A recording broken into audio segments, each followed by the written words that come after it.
Hi, in this video I will show you how to install Play Store on Philips Smart TV.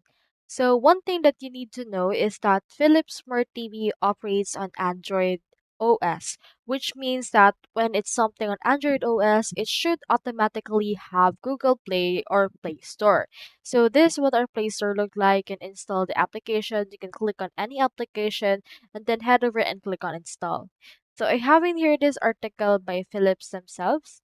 So as you can see, if you already have your actual Philips TV, you can just log in into your Google Play Store to install the apps on your Philips. So you can just go over to the application itself and then just search for the app and then click on the install option. And then from in there, you can just start the application once you're done installing. So for example, if it's your TV, you can just click onto this install button right here, and then after that, just wait for this to actually finish the installation process in order for you to access the application that you want. So that's all there is today, and I hope this video helped you out.